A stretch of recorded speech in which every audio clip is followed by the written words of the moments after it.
Hello everyone and welcome back to the Longplay world that we've been working in for the last few weeks. Today I'm going to do something vastly different than what I usually do, and today we're going to do a world tour. I know that we haven't built a whole lot in the grand scheme of things, but I just kind of wanted to make this video to document what we've done so far before we kind of get too much down in this world. And we might as well start with our lovely starter house here. This is what we built in the first kind of episode, I guess. And we started off with this little mushroom that we found in the middle of the forest and built off of that. We did a few expansions, but still not huge on the inside.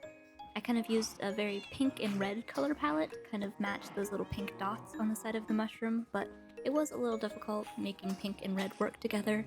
But it kind of comes together with the dark oak and the green moss roof kind of pulling it together.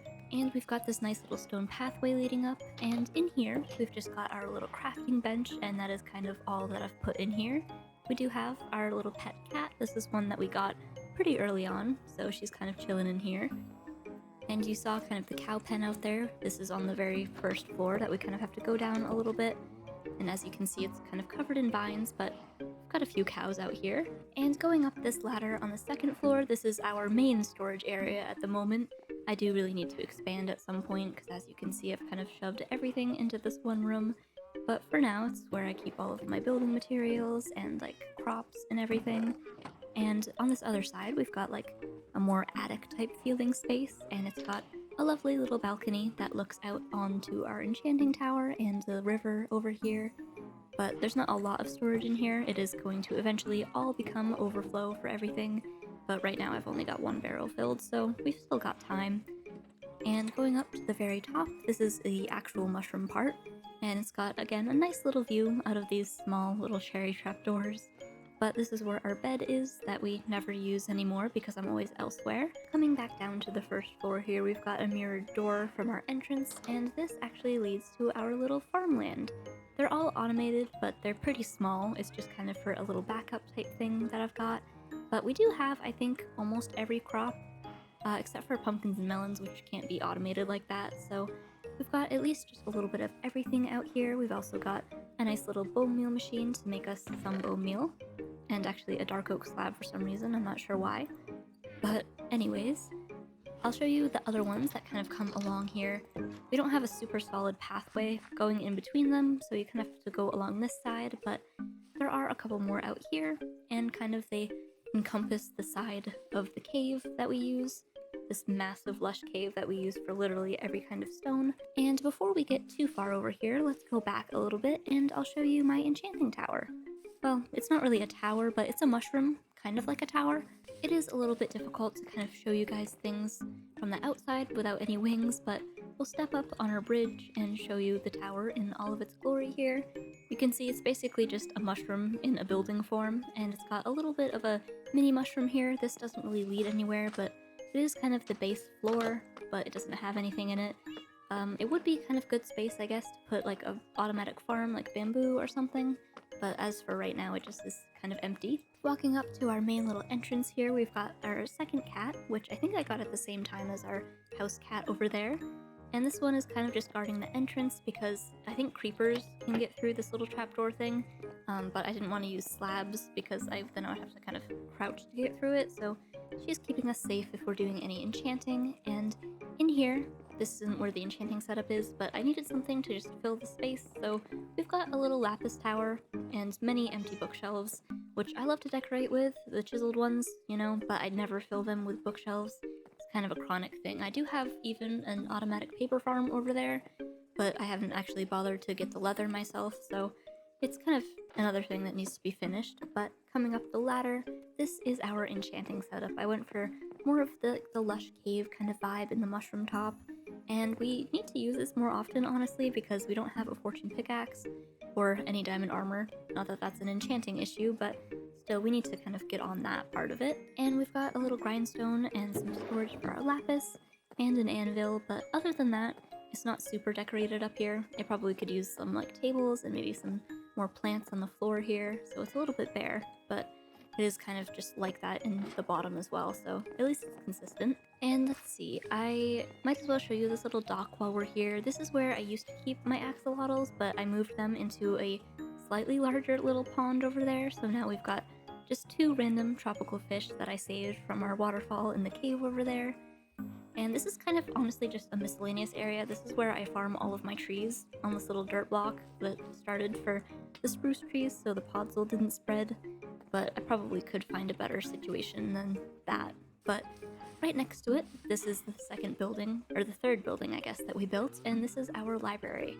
This is where our single villager lives, and he sells us mending, and it's the only book he sells, but he gives us a pretty good price, so I'll keep him around for now, because I think 10 emeralds, that's probably pretty decent, or at least I don't want to bother getting something else for right now. And the interior here, I actually put more effort into this than the enchanting tower, fortunately. And it's got plenty, again, bookshelves with not many books on them.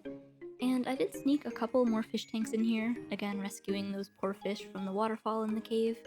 And some little plant pots and things so that eventually I won't have to fill as many blocks with all of those books. But the librarian has his lovely little lectern here in his bed, so he shouldn't get too lost. There is a little balcony out here, but it doesn't have a railing, so he's not really allowed to be out there, and I've used trapdoors to keep him inside.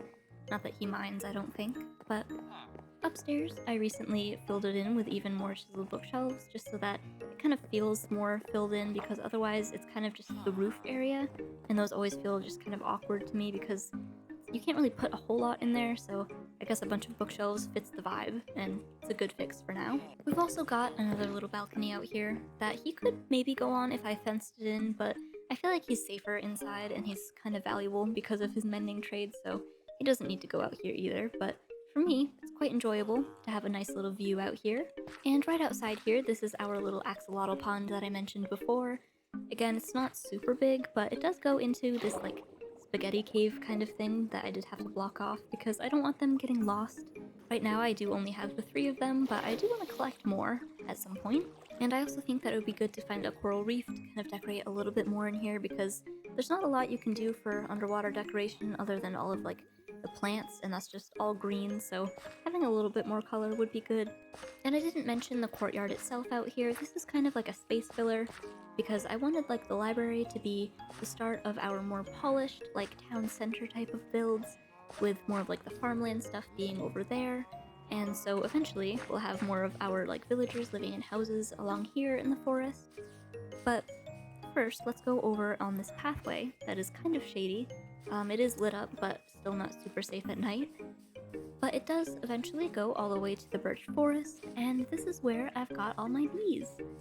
They don't do super well unsupervised, and usually I do have it raining, so they don't produce a lot of honeycomb, but... Oh wait, I just saw... Actually, that's something I need to fix. I didn't know that block was open like that. Kind of losing a lot of honeycomb on that, I guess, but anyways. We've got 2 floors to this thing. We've got obviously our little farm area in there where the bees are kind of trapped, and I've got some semi-free range bees on the 2nd floor who just kind of wander about, and I don't collect the honeycomb from them super often. But inside we've got the automatic farm, which was a little bit difficult to decorate around because it is kind of right there and there isn't a bunch of space under here, but I tried to make it more of a garden-y type theme. I've got like a little bookshelf with plenty of plant pots and some leaves. I did try to use as many plants as possible, so I even branched out into the nether plants a little bit. And unfortunately this is also kind of covered in a lot of vines, which is unintentional. I just don't have a lot of string to block a lot of them. And yeah, this little nook, I built another bookshelf because there is like a stairway under here, so I needed something to kind of fill the space. But that stairway is there because we need to have access to the 2nd floor where we've got our happy little free-range bees. This room is supposed to act as kind of like a deterrent for them not to be able to escape, but I forgot to actually put glass in there, so they can right now, but I will need to fix that. And we do have these 2 beehives. I thought I had more, but I think there are 3 bees living in each of them, so we've at least got 6 bees that are allowed to kind of live their free lives up here. I also went really crazy with the flowers to make sure they had plenty of resources to make the honeycomb. I think almost every block is covered with a flower, so it does look a little bit crazy in here, but it's okay. And yeah, other than that, I think that pretty much does it for our bee house. I went for a little bit different of a block palette because, well, most of the walls are simply just glass, but I wanted to use more yellow, so I actually went and got bamboo specifically for that reason. And so the walls are just bamboo and birch, and I went for just the same kind of green roof with a little bit more gray in it this time to kind of make it a little more neutral. And yeah, that kind of works, and oh, we've got honeycomb trapped up there again. I need more glass, I just don't have it on me right now. And as you can see, we've got our bamboo, which we haven't made an actual space for, so it's just randomly out in the middle of the birch forest, which is fine for now. But going back along our spooky little path, it does branch off somewhere at some point. I think, yes, right here by this pond that I think connects to our axolotl thing through a huge cave system. And I do kind of want to block it off and maybe make this like a bigger kind of pond for our axolotls at some point. But for right now, it just marks where our path diverges again, and this way takes us to our farmhouse that we built recently. This is kind of one of the bigger builds that we did, and it's in a little bit of the same block palette with the pink and stuff, but I did kind of want to use some more like unique colors in this one, so since we've got the crimson wood now, I used that for the door as kind of like a very bright color, and then the nether bricks here with the cherry wood for a very, very like intense shadow type of thing. And I think it works really well. We've got like the yellow and green roof up here that really kind of matches the bottom, I think. Well, not matches, but complements, I guess.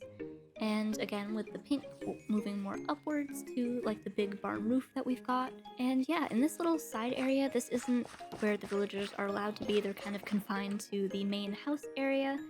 But this does actually have a full interior, kind of like a little workshop area. And it's got a couple of job blocks for any potential villagers that might be wandering around. But going on to the porch here, this is where our farmer lives and works. I did originally have these as his like farmland for him to use, but I did expand this off camera because I felt like he needed something he could actually use, because I realized they get stuck like this quite a lot. I'm not sure what this guy's goal is, but he's figuring it out, it's okay. But inside, we've got another full interior, again, plenty of the empty bookshelves that I'll fill at some point, I swear. And we've got a nice cozy little fireplace, and he's got the farmer's bed here, which he sleeps on, but it's meant to be actually kind of like a couch with this cozy little carpet. But yeah, if we do go upstairs, we've got another double bed, which I think that other villager that was stuck comes in here and sleeps on sometimes. But yeah, I really tried to make it seem like the villager still works in here, even though he can't use these, but we've got plenty of crops on the walls and stuff, and a little bit of like foliage and stuff, with again more bookshelves and a little bit of storage for whatever we may leave here and forget, probably. And there is another little balcony, which I don't think they can escape off of, so they are allowed to come out here. And we do have a ladder here that we can climb up. I'm not sure if the villagers are able to use it, but we've got plenty of little decorations here. If we ever did want to harvest any of these crops, we could, but I really do just need to make a pumpkin and melon farm that I could actually use more than this. And I did realize that I used a lot of these trapdoors on this build, which I don't usually do a whole lot. Sometimes I do just use glass. So I know that the villagers do kind of have a hard time getting stuck on these, but the farmer at least seems to know what he's doing, even if this other guy is kind of just doing his own thing over here in the corner. But I think that does it for the farmhouse here, and we can go over. It kind of connects back. We won't take the path because I do have like some plans for this. This is like a little valley here that kind of ends at our cave over there. So I was thinking it might be cool to like fill this all in with water at some point and maybe make like a little mini lake out here. Because it is quite a steep drop off. I've got this like retaining wall that I had to put here because the building kind of came right to the edge. But yeah, it kind of comes up a little bit, but then it drops right off as soon as we get to our cave over here, right behind our little starter house. And I could either have maybe like a waterfall that we have to like get through to go into the cave, or maybe like a giant dam like blocking it. But maybe that's what I'll do. It doesn't have to be, I guess, a lake. I could put some buildings in here, but it's kind of small for that, so I think I'll probably end up making a whole lake back there. But we have kind of gone a little bit out of order here. The third thing that we built, I think the farmhouse was the last thing that we built, so this is one of the things that we built kind of early on here. This little mini barn, and it is a little small for my liking, but I still think it's super cute. We used a similar block palette with everything that we had done before, because it was kind of early game and we didn't have a whole lot of options. But we do have a lovely sunflower field and everything. I used like all of the different yellow flowers that you could possibly find to kind of fit the farmy type of scene. And we've got some random storage and a random pumpkin wagon as well, even though I think that's like the one field that I didn't randomly plant over here, but that's fine. And so we've got in here, we've got our third cat. That's our final cat. I think we've only got the 3. So I'm pretty sure I didn't forget about any. But again, guarding the door, even though I've got these fences that I think block everything. So I guess she doesn't really have a job, she's just chilling. But We've got the chickens in here. We collected the warm and the cold variants, but we didn't actually get any regular ones. And that's kind of the same with the cows and the sheep. I got the cold cows and the warm cows, which I know these are Highland cows. I have no idea what these are supposed to be. They're just Savannah cows, I guess. I found them out in the Savannah, like with the warm piggies as well. And back here we've got our sheep, which this floor was a fatal flaw. It's a great texturing thing, but it does like intentionally prevent grass from growing on the dirt, so all of my sheep have been bald for about 100 days. So I need to kind of move them, and that will open up a little bit more space for maybe like some normal pigs or cows or something.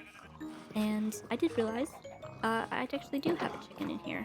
I think that I randomly hatched an egg one time, and he just kind of is rooming with my armadillo, who I also need to make a proper home for because he's been living in this barn for quite a while as well.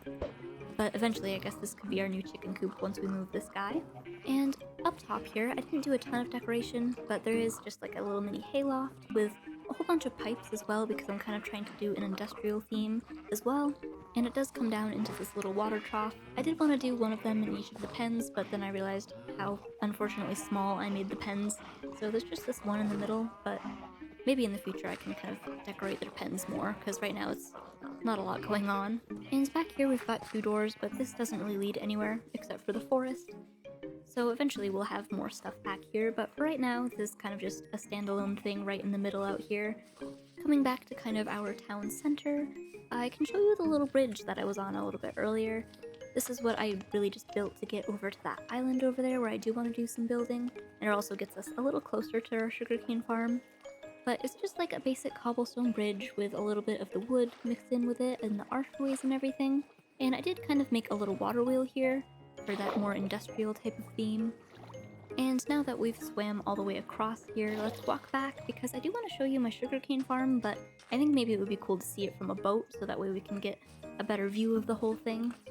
So yeah, this is our sugarcane slash kelp farm slash also nether portal for some reason, even though that doesn't really have any connection to the farms that are in here, but I did need to get the warped wood for the roof, because I did use a little bit of a different color palette in this one.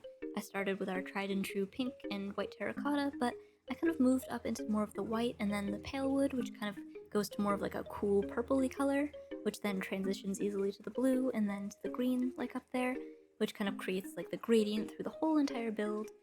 And actually under the water, which is kind of hard to see with the shaders, but I did make some little windows where you can actually see into our farms, where the sugarcane is slowly growing, but it does sometimes, I promise. And this one is kind of also hard to see because it's like a deep hallway type thing, so it gets kind of foggy, but that's our little kelp farm, which I don't use a whole lot, but it's there producing stuff nonetheless. And again, on this side, we've got our crane with the nether portal kind of being pulled up out of the water with the vines, which are actually functional to actually get into our nether portal, which also kind of helps mob-proof it, because I don't think any zombies or anything could accidentally wander up here. But we don't have anything. We don't even have another hub in the nether yet, because we kind of spawned in a safe area, so we don't have to go in there today. And around back, it's kind of more of the same. We've got more of those little windows in there, and on this other side, we've got a little dock outcrop here. But going on to the main side of the dock, we've got more little decoration bits. We've got a lot of blue flowers that kind of match the oceany theme, and some little makeshift crab pots and stuff. And going in here, this is where all of the output from our farms is. We've got the kelp here, which has been just stacking up because I don't have any automatic smelting going to it. Oh, but it looks like we've also accidentally caught a squid in that. I'm sorry, my guy. But yeah, it's kind of just coming right from the kelp from down there, through this tube, into where eventually we'll have an automatic smelting system, maybe. And before I show you the upstairs, let's actually go down here, because this is where our sugarcane farm is. Unfortunately, it's not easily accessible like the kelp one, because we kind of do have to go right along this ladder here, right next to the kelp farm, and then be very careful not to walk over the minecart as it's passing by. But then, finally, we get to our sugarcane. And I did empty it recently, so it hasn't been running for a super long time, so that's actually a pretty good amount for the time. And I will trade that later with my librarian, because that's kind of the main source of emeralds that I've got so far. Back up here we've got more piping and stuff, because this place really is more industrial than any other spot, so so I kind of try to keep with that theme. And up here again is another undecorated attic type of space, but we do have this lovely little balcony that comes out right next to our nether portal, which actually I suppose you could jump onto it if you felt brave, but I usually just use the vines. And behind our staircase we do have a little bit of an access point to our kelp farm, but I never really will need to go in there. It's just kind of just in case of like a maintenance type of thing. And yeah, I used kind of a lot of redstone parts for this because again it's very mechanical in here. But I have kind of a hard time finding decorative blocks in Minecraft. Like, there's plant pots and stuff, but other than that, sometimes it's kind of difficult to decorate. So I usually just default to, like, decorated pots with a lot of big plants in them, so it still works usually. But yeah, I think that fully completes our tour of the area. And we will be back to normal long plays next week, I promise. But yeah, I guess just let me know if you want more of this.